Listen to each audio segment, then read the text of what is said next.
There is no place in the world where you would expect more stories of grit, per vertical foot at least, than the upper reaches of Mount Everest. Such an unforgiving environment requires perseverance just to survive, much less reach the summit. You've probably heard many such stories, certainly the most famous ones. And so, Everest also happens to be an appropriate place to begin a book about the virtues of quitting. This Everest story is about three climbers you are likely unfamiliar with: Dr. Stuart Hutchison, Dr. John Paskey, and Lou Kosiski.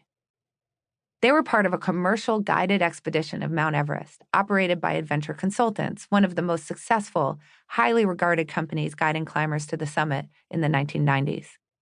Its expedition that year consisted of 3 guides, 8 climbing Sherpas, and 8 clients. It takes several weeks of intermediate climbs to acclimatize and move equipment up the mountain before, weather permitting, the expedition members at Camp 4 can attempt to reach the summit. Hutchison, Taskey, and Kosiski had become friendly and climbed together that year on the numerous treks between base camp at 17,600 feet and Camp 4 at 26,000 feet. Companies like Adventure Consultants had made it possible for relatively inexperienced climbers to reach the summit of the world's tallest mountain. All you needed was $70,000 to cover the costs, enough free time to spend several months in Nepal, and to be in good physical condition. This last requirement is, of course, no guarantee of success or safety. The air above 25,000 feet is too thin to sustain human life for an extended period. In addition, the average temperature during climbing season is minus 15 degrees Fahrenheit, or minus 26 degrees Celsius. Anybody who reaches the summit or gets anywhere high on the mountain must be capable of persevering in conditions most people could not handle.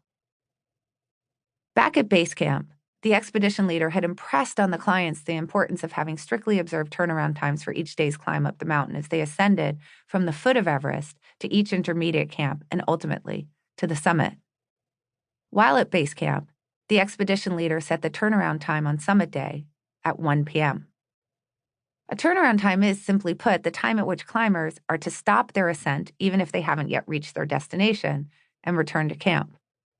Turnaround times are meant to protect climbers from putting themselves in danger on the descent, which requires more skill than ascending the mountain.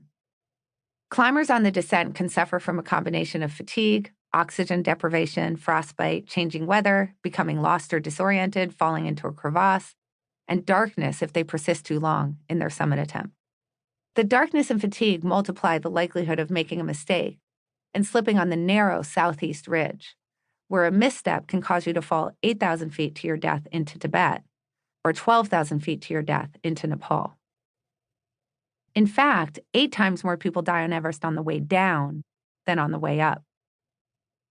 No client makes the sacrifices needed to go to the top of Everest with the intent of stopping short of the summit, and the pull of the summit goes beyond the amateur climbers. Assistant expedition guides prove their ability by summiting Everest or doing it multiple times. Expedition leaders, competing with each other for business, market their successes in getting their clients to the top of the mountain. Sherpas aren't immune to the pull either. Their marketability and local standing are enhanced by summiting.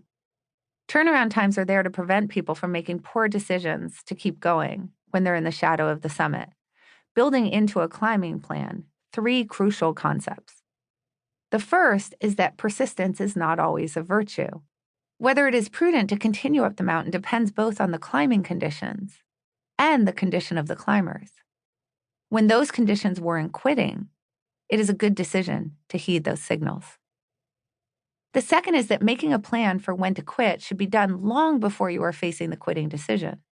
It recognizes, as Daniel Kahneman has pointed out, that the worst time to make a decision is when you're quote-unquote in it.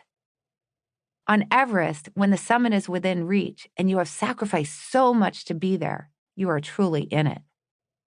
That is when you will be the least fit to make a decision about whether to continue on or to quit. That is why turnaround times are set long before you are ever faced with that choice. Third, and perhaps most important, the turnaround time is a reminder that the real goal in climbing Everest is not to reach the summit. It is, understandably, the focus of enormous attention. But the ultimate goal, in the broadest, most realistic sense, is to return safely to the base of the mountain.